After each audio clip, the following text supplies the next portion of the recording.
Song ಸಾಕಾಗಿದೆ ಮಚ್ಚ. Super. ನಿಂದು ಅಷ್ಟೇ ಸಾಕಾಗಿದೆ. ಡೋಂಟ್ ವರ್ರಿ ಬೇಬಿ ಚಿನ್ನಮ್ಮ. ನೋಡುತ್ತಾ ಬಿದ್ದೋದು. ನನ್ನ ಕ್ಲೋಸ್ ಫ್ರೆಂಡ್ ಗಣೇಶ್ದು ಸಿನಿಮಾ ಆಗಸ್ಟ್ 15ಕ್ಕೆ ಬರ್ತಿದೆ. ಅದರಲ್ಲಿ ನನ್ನ ಫೇವ್ರೇಟ್ ಸಾಂಗು ಕೂಡ ಚಿನ್ನಮ್ಮ ಸಾಂಗು. ಆಮೇಲೆ ಇನ್ನೊಂದು ಹಾಡಿದೆಯಲ್ಲಪ್ಪ ಅದು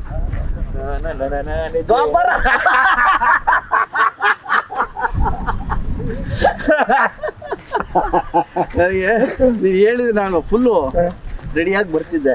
ಇಲ್ಲ ಮಚ್ಚ, ನಂದು ಫೇವ್ರೇಟ್ ಸಾಂಗ್ ಅದು. ಆ್ಯಂಡ್ ನಮ್ಮ ವಿಜಿದು ಫಸ್ಟ್ ಫಿಲ್ಮು ಎಕ್ಸ್ಟ್ರಾರ್ಡ್ನರಿ ಹಿಟ್ಟು, ಸಲಗ ಡೈರೆಕ್ಷನ್ನು. ಈಗ ಸೆಕೆಂಡ್ ಫಿಲ್ಮ್ ಮಾಡಿದ್ದಾನೆ, ಭೀಮಾ, ಬಲ ಭೀಮಾ. ನಮ್ದು 15ಕ್ಕೆ ರಿಲೀಸು, ನಮ್ಮ ವಿಜಿದು 9ನೇ ತಾರೀಕು ರಿಲೀಸು. ಸಲಗ ಎಷ್ಟು ನೀವು ಬ್ಲೆಸ್ಸಿಂಗ್ ಕೊಟ್ಟರೋ, ಸೂಪರ್ ಹಿಟ್ ಮಾಡಿದ್ರು, ಈ ಭೀಮಾನು ಅಷ್ಟೇ ಸೂಪರ್ ಡೂಪರ್ ಹಿಟ್ ಮಾಡಿ ನಮ್ಮ ಇಡೀ ತಂಡವನ್ನು ಆಶೀರ್ವಾದ ಮಾಡಬೇಕು ನೀವೆಲ್ಲ. ಬಿಕಾಸ್ ನನಗೆ ಸಲಗ ಒಂದಷ್ಟು ಸೀನ್ಸು ಹಾಡುಗಳು ಭಾಳ ಇಷ್ಟ.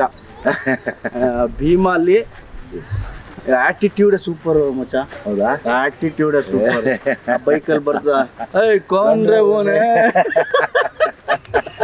ಅದು ನಿಮಗೆಲ್ಲ ಭೀಮಾ ಅನಿಸುತ್ತೆ. ಬಟ್ ಆ ಆ್ಯಟಿಟ್ಯೂಡ್ ನೋಡಿದ್ರೆ ನನಗೆ ರಿಯಲ್ ವಿಜಿ ಅನಿಸುತ್ತದೆ ತಮ್ಮ ಹಾಕ್ಕೊಂಡು. ಬಿಕಾಸ್ ನಾನು 2001, 2, 3 ಎಲ್ಲ ನಾವು ಇವನು ಕವಾಸಿಕಿ, ನಾನು ಸುಜುಕಿ ಇಬ್ರು. ಸೊ ಅವಾಗ ಅದೇ ಥರ ಬರೋನು ದಮ್ ಹಾಕೊಂಡು ಕವಾಸಿಕಿ ಅಂದರೆ ನನಗೆ ಈ ಇನ್ನೊಂದು, ನಾನು ಇವ್ನು ಕೂದಲು ದೊಡ್ಡ ಫ್ಯಾನು. ಅಲ್ಲಿ DVG ರೋಲ್ ಬರೋ ಕೂದಲು ಎಲ್ಲ ಹಾಕೊಂಡು ನಾನು ಮಗ ನೀನು ಸೇಮ್ ಶಾರುಖ್ ಖಾನ್ ಥರ ಕಾಣಿಸ್ತೀನಿ ಕೊಡೋ ನೀನು ಅಂತ ನೆನಪಿದ್ಯಾ? ಹೌದೌದೌದೌದೌದು. ಕರೆಕ್ಟಾಗಿ ನೋಡಿ ಶಾರುಖ್ ಖಾನ್ ಥರ ಕಾಣ್ತಾನೆ ನಮ್ಮವನು. ಎಲ್ಲಾನು ಮೀರಿ ಮಚ್ಚ 18 ವರ್ಷ ಆದಮೇಲೆ ನಾನು ನೀನು ಒಟ್ಟಿಗೆ ಬರ್ತಾ ಇದ್ದೀವಿ. ನಾನು ದೇವರಲ್ಲಿ ಕೇಳ್ಕೊಳ್ಳೋದು ಒಂದೇನೆ, ಕೃಷ್ಣಂ ಪ್ರಣಯ ಸಖಿ ತುಂಬ ದೊಡ್ಡ ಮಟ್ಟದ್ದು ಹಿಟ್ ಆಗಲಿ. ಯಾಕೆಂದರೆ ನಿನ್ನ ಒಳ್ಳೆತನ, ನಿನ್ನ ಒಳ್ಳೆ ಮನಸ್ಸು ಮತ್ತು ನೀನು ಪಟ್ಟಿರೋ ಕಷ್ಟ, ಆಲ್ರೆಡಿ ನಿನ್ನ ದೇವರು ತುಂಬ ದೊಡ್ಡ ಸ್ಟೇಜ್ ಕೊಟ್ಟಿದ್ದಾನೆ. ಅಭಿಮಾನಿಗಳು ಕೈ ಹಿಡಿದು ನಡ್ಸ್ಕೊಂಡು ಹೋಗ್ತಾ ಇದ್ದಾರೆ. ನಮ್ಮಿಬ್ಬರನ್ನು ಕೈ ಹಿಡಿದು ನಡ್ಸ್ಕೊಂಡು ಹೋಗ್ತಾರೆ ಅಭಿಮಾನಿಗಳು. ಮತ್ತು ನಮ್ಮನ್ನು ಒಟ್ಟಿಗೆ ತೆರೆ ಮೇಲೆ ನೋಡುವಂಥ ಟೈಮ್ ಬಂದಿದೆ. ಒಂದು ವಾರ ಹಿಂದೆ ಮುಂದೆ ನಾನು ಬಂದು ನಿನ್ನ ಸಿನಿಮಾನ ನೋಡ್ತೀನಿ, ನೀನು ಬಂದು ನನ್ನ ಸಿನಿಮಾನ ನೋಡು. 100%. ನಮ್ಮಿಬ್ಬರು ಸಕ್ಸಸ್ಗೆ ನಾವು ಎಷ್ಟು ಮಜಾ ಮಾಡಿದ್ವಿ ಅವತ್ತು. ಹೌದು. ನಾನು ಆ್ಯಕ್ಚುಲಿ ಬರ್ತಾ ಈಗ ತುಂಬ ಎಮೋಷ್ನಲ್ ಆದೆ. ತುಂಬ ಎಮೋಷ್ನಲ್. ಹೆಂಗೆ ಅಂದರೆ ವಿಜಿ ನೀನು ನೋಡಿದ ತಕ್ಷಣ ನಾನು ಹೆಂಗಾದೆ ಗೊತ್ತಾ, ಅವ್ನು ಕರೆದು ಹೇಳ್ದಲ್ಲ ವಿಜಿ ಸರ್ ಒಂದಲ್ಲ, ನೀನು ನೋಡಿದ ತಕ್ಷಣ ಏನೋ ಅದೊಂಥರ ಎಲ್ಲೋ DVG ರೋಡಲ್ಲಿ ನಮಗೆ ಮಧ್ಯಾಹ್ನ ಊಟಕ್ಕಿಂತ ಪಟ್ ಅಂತ ಸಿಕ್ತಂಗೆ ಯಾರೋ ಒಬ್ರು ಸಿಕ್ಕಂಗೆ. ಅದು ನೆನಪಾಯ್ತು ನನಗೆ. ಈಗ ಬರ್ತಾ ಸುಮ್ಮನೆ ದಾರಿಲಿ ಯೋಚನೆ ಮಾಡ್ಕೊಂಬಂದೆ. ಈಗ ಯಾರೋ ನೋಡಿದೆ 18 ವರ್ಷಕ್ಕೆ ಮತ್ತೆ ಪೈಪೋಟಿ ಇಲ್ಲಿ ಬಿದ್ರ ಗೋಲ್ಡನ್ ಸ್ಟಾರ್ ಗಣೇಶ್ ಮತ್ತೆ ದುನಿಯಾ ವಿಜಯ್. ನಮ್ಮ ತಾಯಣ್ಣ ನಮ್ಮಿಬ್ರು ಯಾವ ಪೈಪೋಟಿ ಇಲ್ಲ. ಎಲ್ಲಿದ್ರು ನಾನು ಒಳ್ಳೇದು ಬಯಸುವಂತ ಒಬ್ಬ ಒಳ್ಳೆ ಸ್ನೇಹಿತ ಗಣೇಶ್.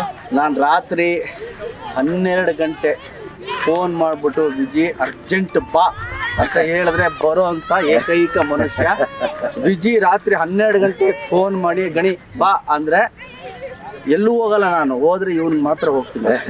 ಅಷ್ಟು ನನಗೆ ಪ್ರೀತಿ ನಮ್ಮ ವಿಜಿ ಅಂದರೆ. ನಮ್ಮ ಸಲಗ ಇವನು ಸಲಗ. ನನಗೆ ಯಾಕೆ ಎಮೋಷನಲ್ ಆದೆ ಅಂದರೆ ಬರ್ತಾ ಅಲ್ಲಿಂದ ಇಲ್ಲಿಗೆ ಬರ್ತಾನೆ ಒಂದಷ್ಟು ಯೋಚನೆ ಮಾಡ್ಕೊಂಡ್ಬಂದೆ. ಬರೀ ಕಷ್ಟಗಳ ದಿನಗಳನ್ನ ಯೋಚನೆ ಮಾಡ್ತಾ ಬಂದೆ. ಎಷ್ಟು ಒದ್ದಾಡಿದ್ವಿ ಅಂತ ಯೋಚನೆ ಮಾಡಿದ್ರೆ 18 ವರ್ಷ ಹೊಡೆದಾಡಿದೀವಿ. ಹೋಯ್ತಲ್ಲ ಮಚ್ಚ, ನಿಜವಾಗ್ಲೂ ಕೂಡ ಕಾಯಣೆಗಳು ನನಗೊಂದು ಹಚ್ಚಿದ್ದು 18 ವರ್ಷ ಆಗೋಯ್ತಾ. ಯಪ್ಪ ದೇವ್ರೇ, ಏನಪ್ಪಾ ಇದು ಜೀವನ. ಇಲ್ಲ ವಿಜಯ್, 18 ವರ್ಷ ಆಗೋಯ್ತಲ್ಲ. ಈಗ ನಾವು ಟೀನೇಜ್ 18 ಅಲ್ಲ, ಅದು ಕರೆಕ್ಟ್. ಅದ್ರಲ್ಲಿ ಮಾತಿಲ್ಲ. ಬಟ್ 18 ವರ್ಷದ ಜರ್ನಿ ಇದೆಯಲ್ಲಮ್ಮ, ನಾನು ನಮ್ಮ ತಾಯಣೆಗಳು ಈಗ ಬರ್ತಾ ಹಂಗೇ ನೆನ್ಸ್ಕೊಂಬಂದೆ. ನಿನ್ನ ಕಷ್ಟಗಳು, ನನ್ನ ಕಷ್ಟಗಳು, ನೀನು ಹೊಡೆದಾಡಿದ್ದು ಬಾ, ಅದು ನಮ್ಗಳಿಗೆ ಗೊತ್ತು. ಅದು ಬಹುಶಃ ಒಂದು ಬೇರೆಯವ್ರಿಗೆ ಯಾರಿಗಾದ್ರೂ ಅರ್ಥ ಆಗಲ್ಲ. ಅದು ಒಂದು ಬುಕ್ಕೆ ಬರೀಬೇಕೇನೋ, ಪ್ರತಿ ದಿವಸ ಏನೇನು ಅನುಭವಿಸ್ತಾ ಇದ್ವಿ, ಏನೇನು ನೋವು ತಿಂದ್ವಿ ಅನ್ನೋದು. ಆಮೇಲೆ ನೀನು ಆ ಮುಂಗಾರು ಮಳೆ ಮಾಡಿದಾಗ ನಮಗೆ ಬ್ಲಾಸ್ಟ್ ಆಗೋಯ್ತಲ್ಲ. ಅದೇ ನಮ್ಮನ್ನು ಇವತ್ತು ಕೃಷ್ಣಮ್ಮ ಪ್ರಣಯ ಸಖಿ ಒಂದು ವಿಚಿತ್ರ ವಿಜಯ್, ಇವತ್ತು ಟಕ್ಕಂತ ಮಾಡ್ತಿದ್ದೀವಿ ಒಂದು ಕ್ಯಾಂಡಿಡೇಟು. ಆಮ ಎಲ್ರಿಗೂ ಹೇಳ್ತೀನಿ, ಮುಂಗಾರು ಮಳೆ ದುನಿಯಾ ಸೂಪರ್ ಡೂಪರ್ ಹಿಟ್ ಆದಾಗ ಸ್ನೇಹಿತರೆ ನಮ್ಮಿಬ್ರಿಗೂ ಗೊತ್ತೇ ಇಲ್ಲ. ನಮ್ಮ ಪ್ರಕಾರ 5-6 ವರ್ಷ ಗೊತ್ತಾಗಿಲ್ಲ ನಾವು ಹೀರೋ ಆಗಿದ್ದೀವಿ ಅಂತ. ನಮ್ಮ ಪ್ರಕಾರ ಎಲ್ಲ ಹಿಂಗೆ ಹೋಗುತ್ತೆ, ಎಲ್ಲ ಹಿಂಗೆ ಹೋಗುತ್ತೆ ಅಂತ. ಓಕೆ, ಅದೊಂದು ಏನು ಕ್ರೇಜ್ ಅಂತ ಹೇಳ್ತಿರೋ ಇಲ್ಲ ಸೂಪರ್ ಹಿಟ್ಸ್ ಅಂತ ಹೇಳ್ತಿರೋ ನಮ್ಮಿಬ್ರಿಗೂ ಬಿಕಾಸ್ ಆ ಟೇಸ್ಟೇ ಗೊತ್ತಿರ್ಲಿಲ್ಲ ನಿಜವಾಗ್ಲೂ ಅಲ್ವಾ. ಸೊ 5-6 ವರ್ಷ ನಮ್ಮಿಬ್ರು ಗೊತ್ತೇ ಆಗ್ಲಿಲ್ಲ ಯಾವ ಬಾಗ್ಲಲ್ಲಿ ಏನು ಗೊತ್ತಾಗಲಿಲ್ಲ. ಆಮೇಲೆ ನಮ್ಗೆ ಗೊತ್ತಾಗ ಶುರು ಆಯ್ತು, ಓಕೆ ಅದು ಸೂಪರ್ ಹಿಟ್ಟು, ರೆಕಾರ್ಡ್ ಅಂತೆ, ಇದಂತೆ ಅದಂತೆ ಅಂತ. ಅಂಥದ್ರಲ್ಲಿ ನಮ್ಮ ವಿಜಿ ಸಲಗ ಮಾಡಿದಾಗ ನನಗಂತೂ ಡಬಲ್ 4 ಕಣ್ಣಿತ್ತು ವಿಜಿ ಮೇಲೆ. ಬಿಕಾಸ್ ಅವನು ಕ್ರಿಯೇಟಿವ್ಲಿ ಎಷ್ಟಿದ್ದಾನೆ ಅಂದರೆ, ಒಂದು ಸೀನ್ ಕೊಟ್ಟರೆ 10 ಥರ ಅವನು ಮಾಡಿ ತೋರಿಸ್ಬಿಡ್ತಾನೆ. ನಾನು ಯಾವಾಗಲೂ ಹೇಳ್ತೀನಿ, ವಿಜಿ ಕಂಟ್ರೋಲ್ ಆಗಿ ಮಾಡೋ, ವಿಜಿ ಪ್ಲೀಸ್ ಕೊಡ. ಸೊ ಸಲಗ ನೋಡಿದಾಗ I felt very happy. And Bheema the way Viji ಎಕ್ಸ್ಪೀರಿಯನ್ಸ್ಗೆ ಅವ್ನು ಕ್ಯಾಪ್ಚರ್ ಮಾಡಿರೋ ರೀತಿ, ಬೇರೆದೇ ಸಿನಿಮಾ, ಅದು ಬೇರೆದೇ ಲೈಫ್ನ ನಮ್ಮ ವಿಜಿ ತೋರಿಸ್ತಾ ಇದ್ದಾನೆ ಅನ್ನೋ ಅದು ಸಾಂಗ್ ನೋಡಿದ್ರೆ ಗೊತ್ತಾಗುತ್ತೆ ವಿಜಿ ಏನೋ ಬೇರೆ ಹೇಳ್ತಾ ಇದ್ದಾನೆ, ಏನೋ ಬೇರೆದೊಂದು ಸ್ಟೋರಿ ಇದೆ ಇದಕ್ಕೆ ಅಂತ ಅನ್ಸುತ್ತೆ. ಹೌದು, ಎಸ್, ಒಂದು ವಿಶೇಷತೆ ಇಟ್ಕೊಂಡು ಬಹುಶಃ ನೀನು ನೋಡಿದ್ರೆ ಸಿಕ್ಕಾಪಟ್ಟೆ ಖುಷಿ ಪಡ್ತೀಯ. SS TV ಸಿನಿಮಾ ಜಗತ್ತಿನ ಕ್ಷಣ ಕ್ಷಣದ ಸುದ್ದಿಯೊಂದಿಗೆ.